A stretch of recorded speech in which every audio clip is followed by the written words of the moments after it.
Evening, people. Welcome to another preview.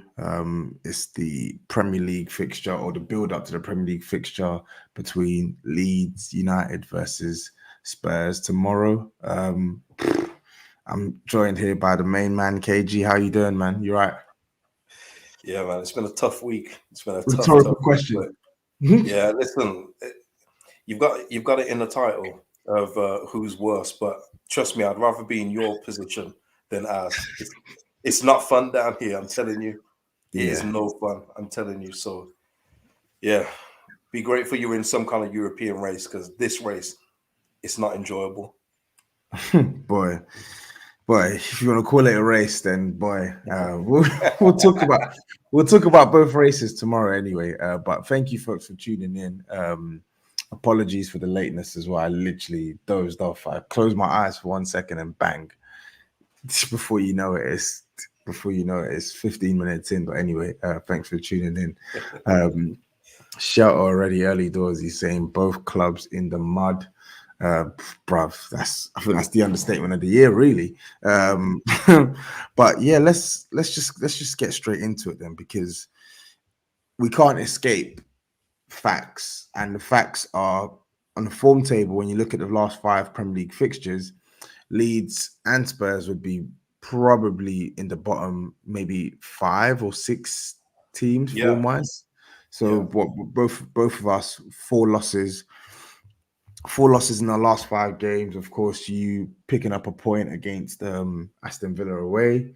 Then, of course, us randomly beating Man City. But to what end? Because beat Man City, but losing to Southampton, losing to Wolves, losing to Burnley away, and then Leeds, you getting it to 2-2 against Man United, and then going on to lose 4-2, just opening your backside for Liverpool. Liverpool the other day, man. Jesus, like I was checking because, bro, I was checking.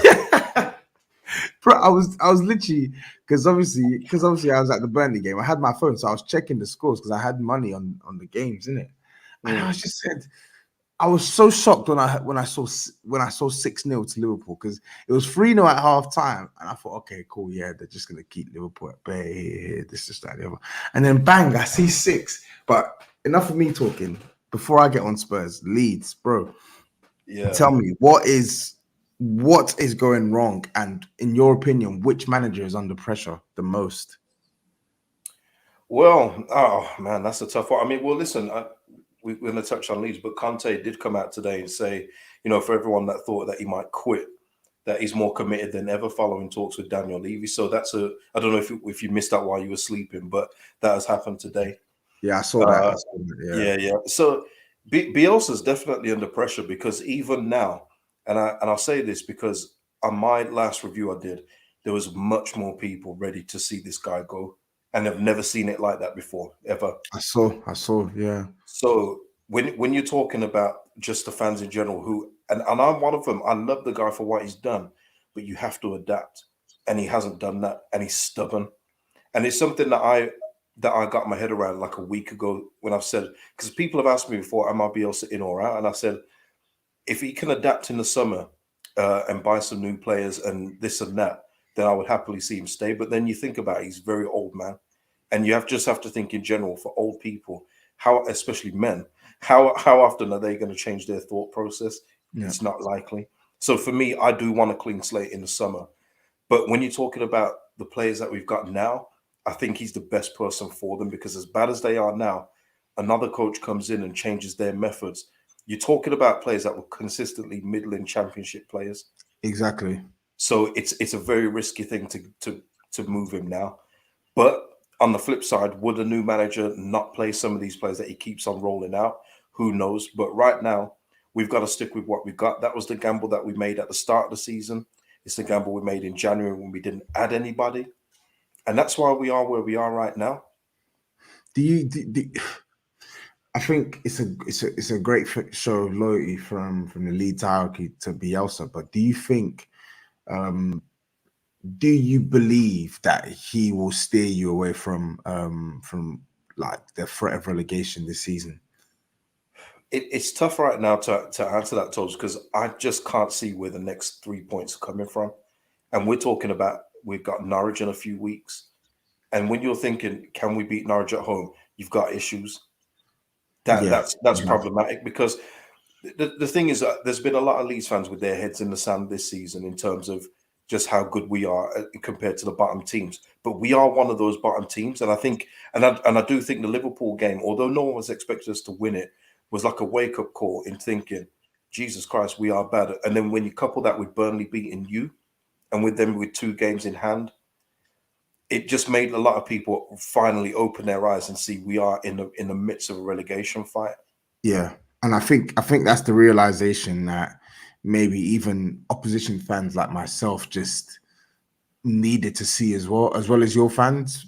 Because like you always have the thought in the back of your mind that, oh, it's Leeds, like it's Bielsa, like they did so well last season, they punched above their weight, so they'll just sort it out. And you always think, okay, no, there's got to be 3 worse sides than Leeds because they played some really good stuff and high tempo, etc. But mate, it's a dogfight, man. It's a dogfight, and you mentioned it there as well. Like when you actually break down your form as well, I thought you were after the West Ham win. I thought you were going to turn the corner. But then what we've seen after that as well, like fair enough, losing to Liverpool, okay, 6-0, it's a hammering. It's the manner is shocking, but it's Liverpool. Losing to Man United at home, 4-2.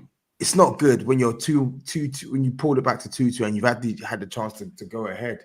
But again, and I'm not saying, oh yeah, the 6-0 is acceptable. But what I'm saying is, like, this is a team that you lot got slapped 7-0 by Man City. Like, you're playing literally against the best sides in the league. For me, where I was like, oh shit, alarm bells have to start ringing now is when I'm seeing you lose to Newcastle at home. Yeah. When I'm seeing you fumble advantages against some of these sides that you're around, like going away to Everton, a ground where you actually played Everton off the park last season and got a point, and you're getting smoked 3-0. Like, that's where I'm like, okay, shit, yeah, alarm bells have to be ringing for Leeds now. I don't know.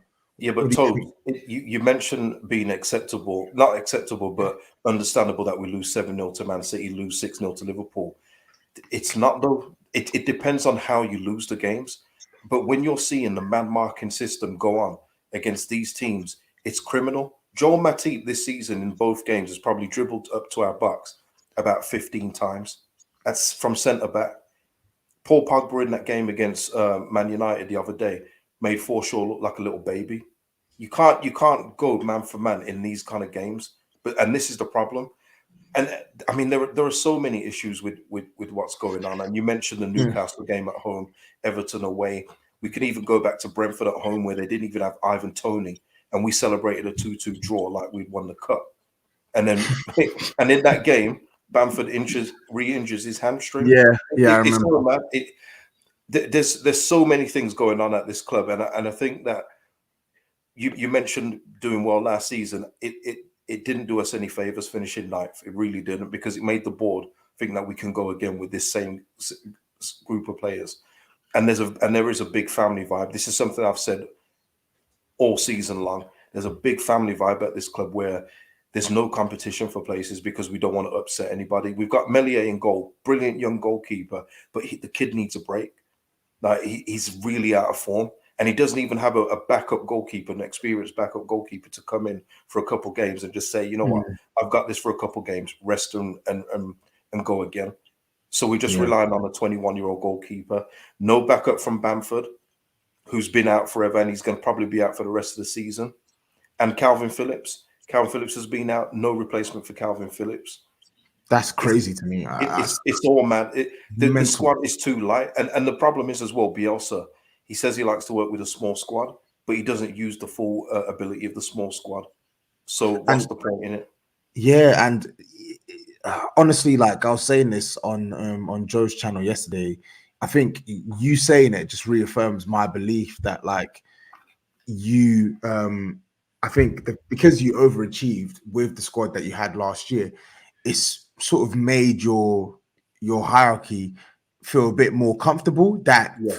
that this league isn't that ruthless, that you could sort of get by with like a probably 50% championship level squad, and it's not good enough. I expected Leeds to build on what they had last season, and you haven't. And then when you actually take into consideration that two of your best performers last season have been pretty much absent for the majority, if not all the season in Patrick Bamford's case, and you still don't do anything to bring anyone to supplement that, it's scary, man. It's scary. This has been a problem. The communication from the board and Bielsa this season has been different than any other season. They've been pretty open and honest before. This season, it's just been pure veils and a few lies, in all fairness, because they were talking about strengthening in January and we did nothing, even though they knew the severity of Calvin Phillips' injury, even though they know what's going on with Patrick Bamford not coming back. Nothing. They didn't strengthen anything. So we're going with exactly what we've got.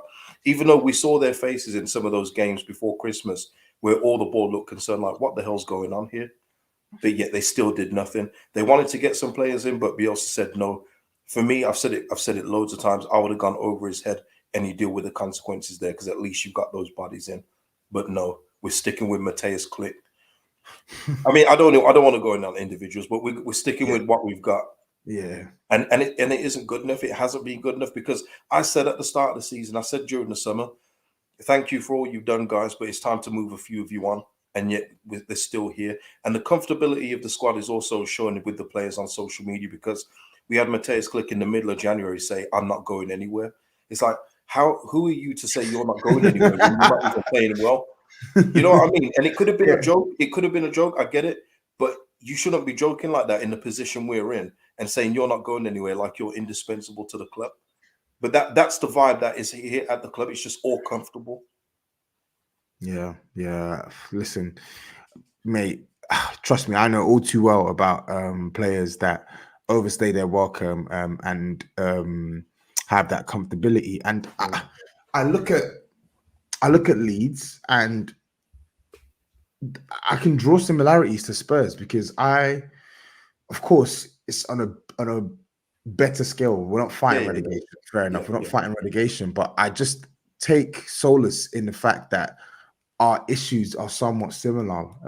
You speak on overachieving with players who are not really that good, and with Spurs, we overachieved over the years with a squad that became really good in time, but had some players that just were not good enough to start back then. So we had players in that team at the time who were not starters.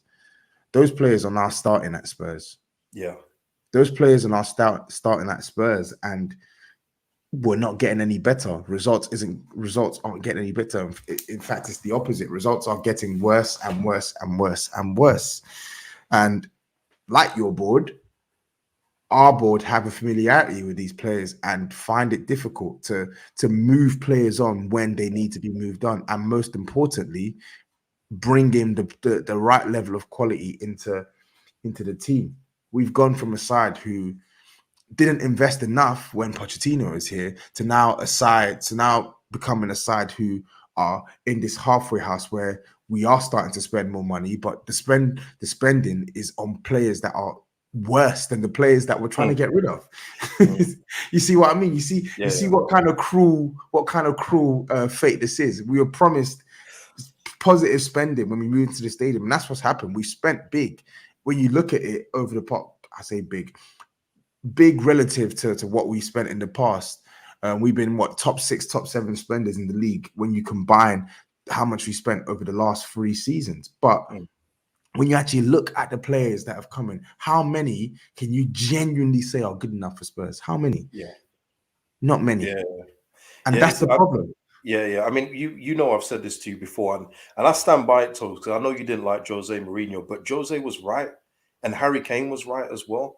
When Jose was sacked, when he was given the boot, Harry Kane even came out and said, Jose, I'm sorry, everyone couldn't buy into what you were doing, because Harry Kane did, Son did, all the better players did, but the ones that have been the problems for years are still letting the current manager down too.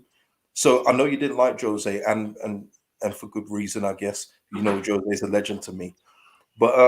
He's a footballing legend, but it's just But it is a player issue at Spurs, and it has been for a while. So it is about refreshing the team and just investing in more quality. And I mean, players like Sessegnon. I mean, Jesus. yikes. I mean, What did you think of that signing at the time? Because like when we signed him at the time, like he didn't exactly come off a good season for Fulham. He was actually no. quite poor for Fulham. But I thought, you know what? He's still young. It's his first season in the Premier League. He's still trying to get to grips with like how he can be the most effective going forward in the Premier League, because it's completely different to the Championship. But it's been like 3 years now, and the guy just looks worse every time I watch him. Like, I don't know, what's the outside view on a player like Cesc at Spurs? I said at the time, and I don't know if we were talking then or not, but I remember saying I think this is way too soon for him because he wasn't good in the Prem. And it's not just measuring him in that Fulham team, because yes, you're going to look bad in the Fulham team. But for me, like I saw Anguissa look good for Fulham last season, I think he could have come back to the Prem. But there was something about Sessegnon that said maybe he needs another year in the Championship with Fulham before he goes to a club like Spurs. And I've been kind of right about it. I thought it was too soon. I don't think he's really impressed on any of his loan spells either. So now you're in a hard place. Now, what do you do with this £30 million asset that you've got? You know, Jack Clark, you spent 10 million on him from us. He's now playing his trade in League One on loan because it hasn't even worked out in the Championship. Went on loan to Sunderland. It's crazy. Yeah. So it's the recruitment for me. I've said it for a few years anyway. The recruitment for some of the supposed top six sides have been awful. I think there's been a scattergun approach instead of looking at it the way like Wolves do, Leicester do, and a few of those other teams where you're looking at them spending 20 million on these players, then you have to go and then spend 60 million on to get them from those clubs. You know, even us, if you want to look at us for Rafinha, 17 mil, where Arsenal went and spent 72 million from Pepe. The recruitment for the big clubs over the last few years has been very, very, spotty for me. But I can see why they did sign Sessegnon. But for me, he's got, and I'll say it now, Max Aarons is probably going to have these kind of pains as well when he eventually moves from Norwich. I think the club that gets him don't expect him to be an all-beating right back. I think it's going to take a bit of time. Agree. But at least with Max Aarons, he's you know what it is with Max Aarons, he shows the same sort of defensive frailties as Sessegnon, but I actually think he shows a lot more promise going forward. I think he's way braver in the league when it comes to how aggressive he is with the ball. And I think that's something that Sessegnon is lacking. But moving on from Cess and actually just back onto the managers now. So we spoke at the start briefly about who's under more pressure, and I do think just because of the nature of your situation versus our situation, i.e. relegation, and then the fact that Kante, it was already a short-term contract anyway. There's not really, I don't really think there's any pressure on Kante. I think per se, I think it's more a case of him coming to Spurs is basically like him doing Spurs a favor, because he's basically taken a huge step down. And I guess you could say Bielsa did the same when he came to Leeds. But yeah, he definitely did. Yeah, he's facing a serious threat of relegation. So I'd say he is probably under more pressure. But speaking on Antonio Conte, 4 losses in 5. I want to get your view then from the outside and looking in. Then something has to change. But do you believe that Conte's recent comments are out of line? Like, because there's 2 sides to it. There is the side that suggests that whilst Spurs aren't great, he is the manager. Like, he is paid to find solutions,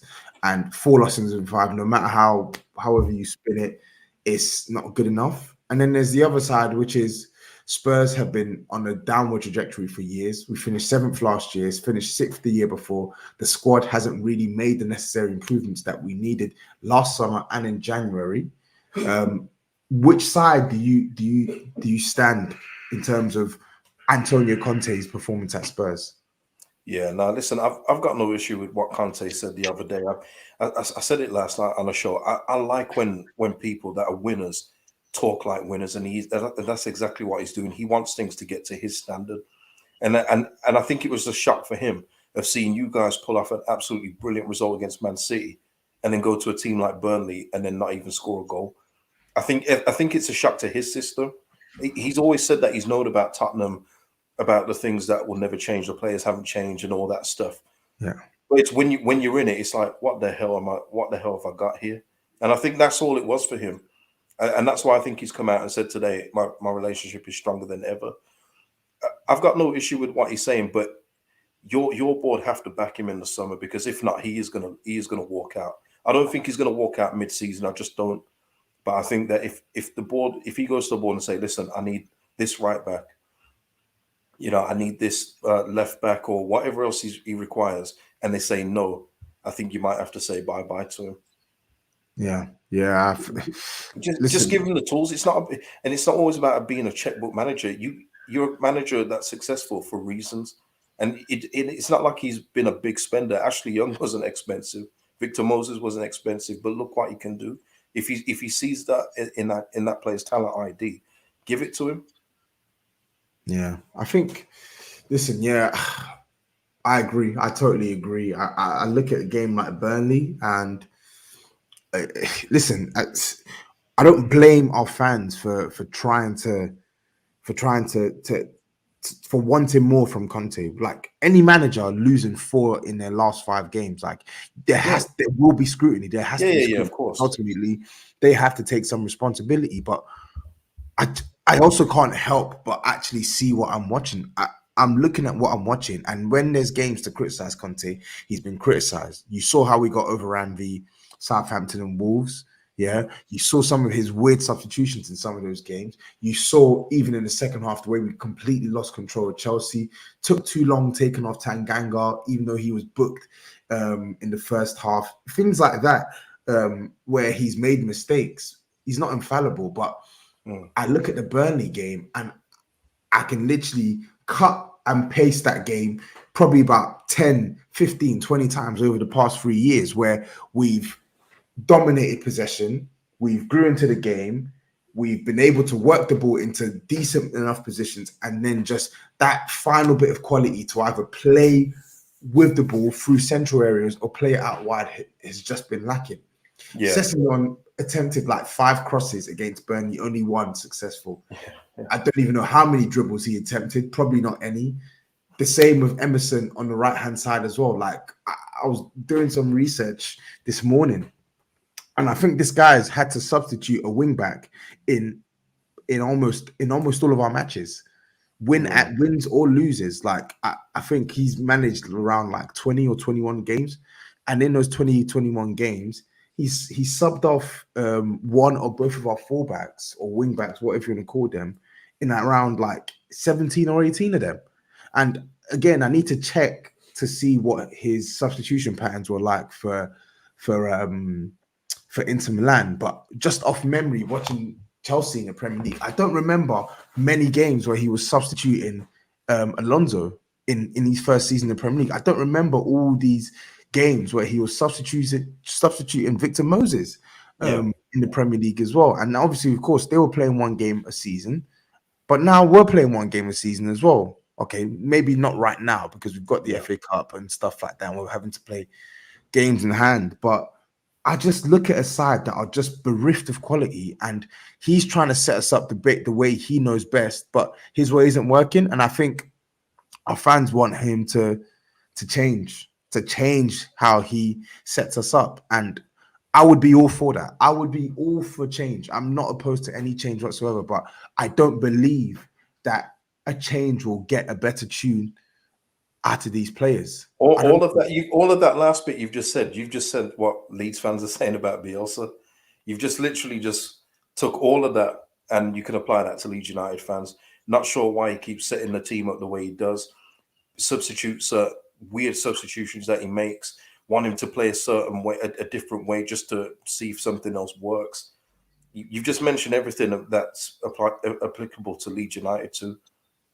So then, with that in mind, then do you think it's time for both managers to sort of change? Then I think with your situation, I think the man-to-man approach it's quite detrimental to how you can contain sides, especially the better sides.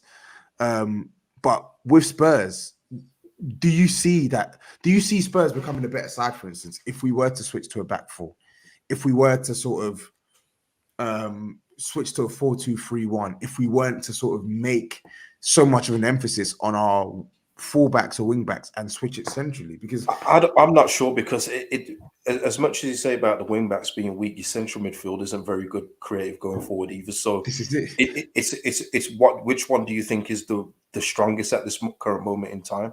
And for me, your midfielders are just not that in terms of going forward. Yeah, you've got some people that break up the play, and definitely got ones that love a simple 5-yard pass to the side. Yeah. Definitely got those. I know exactly who you're talking about there, boy. Oh my days. Simple 5-yard passes. They love it there. But yeah, in terms of someone that goes forward and creating, and listen, and there's no revisionist history either. Lo Celso was bad. He was bad. Terrible player. Yeah. It's just about getting the right players in, and you got to trust him to that in the summer. So at the moment in time, nothing you can do about it. Decide, is it your wing backs that can give you the most joy, or is it your central midfielders? Yeah. This is it. And big up Kenny as well. Kenny De Nunez. He's a guy who I speak to on Instagram. He's a Spurs fan from the States. And he's made a great point here. Who are we going to start in midfield or right wing back? This is the problem. Like, we don't have a solution. Certainly not in fullbacks anyway. And the midfield is a concern now, because moving on to team news for the immediate game in hand against you guys, Bentancur, he's only been at the club like 3 weeks, and instantly you can see the quality that he possesses in comparison to other players. You see that technically, in terms of taking the ball under pressure, playing with the ball under pressure, he is comfortably clear of all of our other midfielders in this regard currently. Of course, we had Ndom, but Ndom didn't offer us the physical qualities that Bentancur offers, the off the ball work, the defensive work, the hustling, the harrying. Yeah. Bentancur is quite a busy player, and the fact that this isn't even like he's not even like a Javi, he's not like a Iniesta, he's not like a Modric. This guy is not an elite player, but he's a good one. And you see the scariness in his level versus the rest when an actual good player comes in. And this is what worries me with this team, because he's now unavailable for 3 weeks. Oliver Skip, I don't know whether you rate him or not, but listen, he's done relatively well this season, and he's put in a shift. He's been a really consistent ball winner for Spurs this season. We no longer have both players at our disposal right now, which means we're stuck with the Højbjerg and Winks midfield pairing. So irrespective of whatever shape Antonio Conte sets up, we're now having to build up play through these guys who we know cannot be trusted with building up this ball and getting the ball to our attackers at speed. And that's what concerns me. So if we switch the emphasis from the wing backs to central areas, it's still going to be difficult for us to find our attackers, because we don't have the quality unless we try and go Jose style and go direct each time and try and go from Romero to Kane, try and go from Dyer to Kane and Son. And that may not work, because we'll just get picked off. Well, not tomorrow. You won't. One of your centre backs will probably dribble to our bucks. So, you know, you might get some work. Matip things, yeah? Because Romero was on his vibe. Maguire, you name them. They've a lot of centre backs have done it this season. It's not just a limited thing. Yeah. So, and all that as well, in terms of us, the way that we play, the press isn't there no more. Remember last year when you saw like 3-4 players go after the ball and then win it back and then go forward? That doesn't happen no more. We don't have that kind of player no more. They're all spent. They need replacing. They've had their 3-4 year cycle. It's time for new blood. But that's why it's tough to say that we can play the way that we played last year, because we just haven't been this season. Yeah. I just think it's one of them ones where, like, you just have to just assess that this squad is not Antonio Conte's squad. Like, as much as and I've been here on record, saying Nuno wasn't the right manager for Spurs. He wasn't, because No. he wasn't able to motivate these players just to even play basic football, just to even create chances. This was something that Spurs struggled to do against poorer sides under Nuno. We couldn't even play football effectively. And then with Jose Mourinho, it was just a mismatch of styles versus what we wanted, what we felt could get us points versus what he thought could get us points. But the one common denominator with Jose, with Nuno, with Pochettino, and now with Conte is that the base level of this team has still not improved. Yeah. In fact, it's getting worse. And what I mean by the base level is the general level of quality in this team, like players who can actually win us games of football. Sorry, one sec. Someone's at my door. Yeah, One sec. go ahead. So yes, everybody, how you doing, guys? Oh, Yeah, I'm back now. But yeah, like, it's just the base level of this team is poor, and like, I just look at basic things that you need in the team. So, like, if we want to play out from the back, if you want a team who plays out from the back, you need to have players who are comfortable with the ball, right? yeah. When I look at our team, Romero, comfortable on the ball. Dyer, he's showing that he can play with the ball from the back. Ben Davies, he's not a good player. He's not a good player, but he's shown that he's got the bravery to actually try and play from the back. But when the ball gets fed out to Cess, myth. When the ball gets fed out to Emerson, myth. When the ball gets fed out to Harry Winks, too safe in possession. When the ball gets fed out to Højbjerg, his passing has fell off a cliff this season. It's like, yeah, Tobes. I mean, Tobes. That's what I was talking about when you mentioned Skip. The first thing that came into my mind when you said about him being a good ball winner and everything is that he might be able to do that. But then I think of Declan Rice for West Ham. Like, he's nowhere near that, and that's where Tottenham need to be. You need to be at those kind of levels where you've got players like that. I would even say a fully fit Calvin Phillips. It's got to be that next level of player in order to get where you want to go. And all this trying to think of. It's like prisoner of the moment thing in terms of Skip's doing all right, but you can do better. Facts. You know this is it. This is it. And this is what I'm saying. The base level of this team gets lower and lower and lower. Like, a couple of weeks back, our fans were begging for Dyer and Skip to be back in this team. Not because they're horrible players. And even Dyer, like, as much as I've criticized him over the years, he's not as bad. He's not, based on this season's evidence, he's not as bad as I thought he was. He isn't. He's actually been quite reliable for Spurs this season. But the point still stands, and you've made a great point there, which is these guys aren't game changers for any side in any side who are competing for this top four race. Like Oliver Skip, he's a good prospect, but he doesn't start at any other top six side. Like, maybe he might make a push Arsenal if Xhaka isn't playing, but then Granit Xhaka, for all his deficiencies, they build up play from the back. And Xhaka is a better passer of the ball. It's simple. He's just a better technician on the ball. And fundamentally, Spurs don't have many ball players. So when we have the lion's share of possession, we struggle to break teams down because we simply don't have the players that can play from back to front and can move this ball and take it under pressure and progress. Whether that's carrying the ball, whether that's passing the ball, we don't have the quality, which is why we struggle. Well, we'll see. We'll see about that all tomorrow, because all these problems that you mentioned now, you may not have them tomorrow. You'll be surprised. Yeah. It's scary. We'll see. But anyway, let me just quickly go through some super chats. So big up El Diab. Sorry if I butchered your name, bro. He says, off topic, but who will win the cup tomorrow? Liverpool or Chelsea? Quick answer, quick fire round. What are you thinking? Chelsea, Havertz winner. Havertz, yeah. So you're a Havertz stan. All right, cool. I am, man. I am. He does well for Germany anyway, I can't say. Here we go. Germany hype, man. Germany hype. You and your Die Mannschaft all the time, man. But you know what? I like Germany. But I can't have Chelsea winning it. I need Liverpool to win it. I'm praying and hoping Liverpool win it. Usman, big up Usman. He says, saw reports saying Rafinha has a relegation clause where he can leave for 15 to 20 million and Barca want him. How worried are you? He's worth 50 million in my opinion. Please take it away, bro.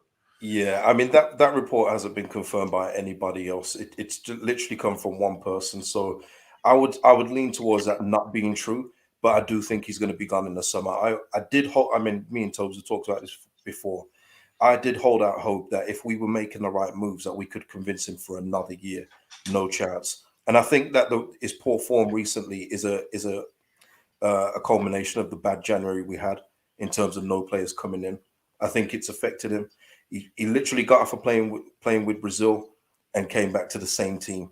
Like I don't think that he was expecting that. So I think it's all adding up to that. And I am resigned to Rafinha leaving. I just hope it's to PSG where I don't have to see him again. You know, I want him to go and link up with Neymar and have fun.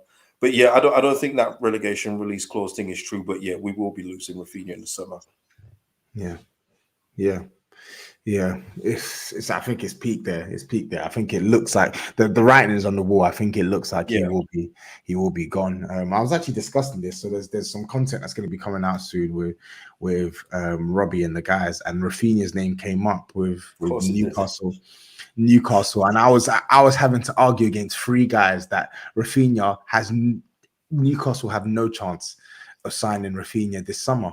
Yeah, I mean, I've seen the AFTV mention Rafinha a few times, and yes, Arsenal are heading in the right direction, but I think people are really misjudging his talent skills. Like it would be like it's not going to happen. He's going to go to a ready-made Champions League club. It's just going to happen. I think Chelsea have been strongly linked with him too, and we know Chelsea have definitely got the money to pay what we'd be asking. So I don't think it's going to be a thing where he goes to a team that's just finished outside the top four. Yeah. I think he's going to the Champions League next, and he deserves it as well. Fully deserves it. I'm just going to say this: I've enjoyed every bit of Rafinha since he's been here. Best player for us since Harry Kewell, in my opinion. And yeah, just thank him for all he's done. And I just wish that we could have complimented him with better players around him. But it is what it is now. Yeah, it is. I think just looking ahead to this game then, tomorrow, midday kickoff, if Leeds are to get a result, then like who are you looking to sort of lead that fight? Because I mean, we've spoken about Dan James a lot, and listen, Yeah. he tries. Like I don't Tobi. rate. I honestly no. I don't rate him, but like I have to be honest. I think he has been much improved for Leeds, especially in the last couple of weeks or so. Despite the poor results, I think he's always someone who is trying. Like he's a constant outlet, and he's actually trying to make stuff happen, even when he's playing in a position that's foreign to him, be it the false nine position. But Dan James isn't a false nine. He's not a striker. No, not in any stretch of the imagination. It's that, and that, again, we talk about issues. We we've already gone over time, but there's just not enough time to go into all the bonehead decisions that we've seen this season that have constantly been said. Dan James as your striker is just nuts. It's crazy.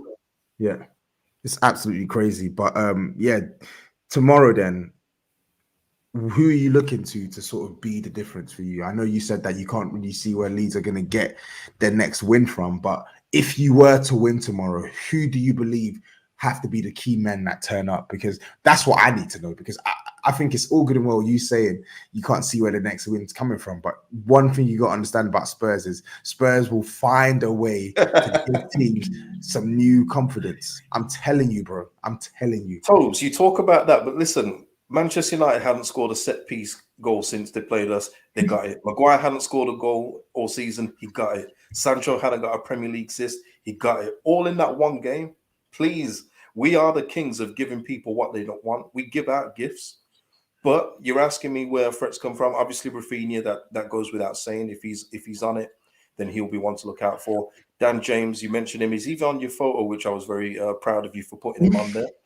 But I felt sick. I felt sick doing it. I bet you do as well. But he gives us an outlet, and he's the only one that's pressing right now. Dan James is the only one that's out and out pressing. He presses from the front or from the wing when he's allowed to go out there. And for me, it's been a constant theme. Joe Gelhardt has to start. up front. But we won't see Joe Gelhardt. It'll So probably you be wouldn't Jack. start Rodrigo? Because I heard that No, Rodrigo's performances have improved a little bit in recent weeks. No, no. That's from people whose expectations are on the floor. Rodrigo is not a good player. Yeah, He's just not.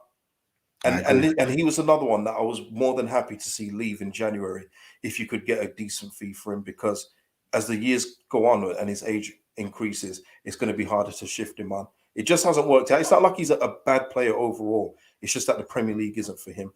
Yeah, One of those. But yeah. it's going to be Jack Harrison probably again on the wing, Dan James up front, Rafinha, Mateus Click, Rodrigo. The sigh when you were listing your team, man.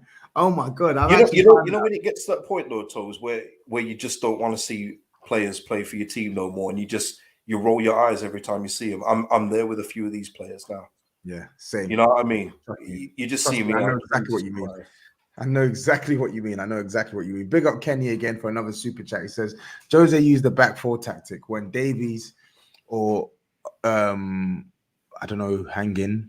I don't know who that is. When Davies or maybe Rose, I don't know, or Regulon, I don't know, or stayed back. Oria basically played as winger. It's true. I take Kulu in the spot plus an extra CM or right winger. See, this is the thing. I don't want Kulusevski. We bought him to affect the final third. We're now trying to say he should play right wing back. I don't know, man. It's don't start remixing any players. That's the problem. We've got just putting players where they're not supposed to be, and then you get a mishmash of what we've been going through. So keep him at right wing, man. Even Conte was speaking about him in his press conference and saying that, like for sure, like Kulusevski is someone he can play as wing backs, and he says Bergwijn, and he's basically saying that if we want like a 1v1 solution on either side, then I don't know. I can see him doing something a bit more like that. Bergwijn, that's a good name as well, because after that performance, the Leicester one, I would have sold high on him there. I'd have cashed in on him and said good luck to you, and then you get somebody else in. Yeah, but Conte wanted to keep him. Fair enough. Yeah, so honestly, for me, it's like whatever Conte wants, I'll grit my teeth and just accept. See, I was like that with Bielsa at one stage, but it can't be like that. You're in a good position though, but we're not. So it's like we were allegedly offered Van der Beek on loan, and we didn't take that. It's criminal to me. Some of the things that have gone on this season, it's just it's insane. And if we do survive, it will be by the skin of our teeth. Yes, it's a dogfight now, man. It's a dogfight. I think effectively you can say that Watford and Norwich are going down. So really and truly, for me, there's one spot left, and you got yourself, Burnley, Everton, Brentford, because there's something. Brentford are in it as well. And that's the point, though, Toad. Brentford have been bad for a couple months, but yet they're still above us. That tells you just how bad we've been overall. And also, I mean, I only got it yesterday when I was on the show. I knew we had conceded 56 goals, which is awful, by the way. 56 goals is more than our whole total from last season. Shocking. But we've only scored something like 29 goals. Yep, 29. I think Mo Salah's got that is by himself. He's got those contributions himself. But it's about us now trying to dig out results. But I don't know if he's going to adapt to do that this season. I just don't see it. Like Burnley, you can always count on them adapting to each opponent. We're just playing the same against everybody, and it's killing the team, and it's killing the confidence. Well, you've seen the confidence of some of our better players is on the floor, man. Yeah, it is. It really is. It really is. It will be interesting to see how tomorrow pans out then. Yeah. I expect with Spurs, with the injuries that we have, we will see the same midfield because we literally have no choice. I think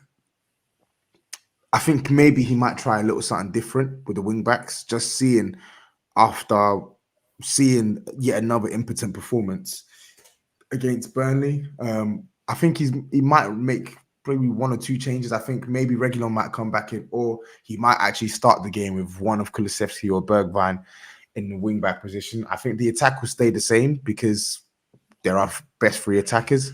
But I don't know.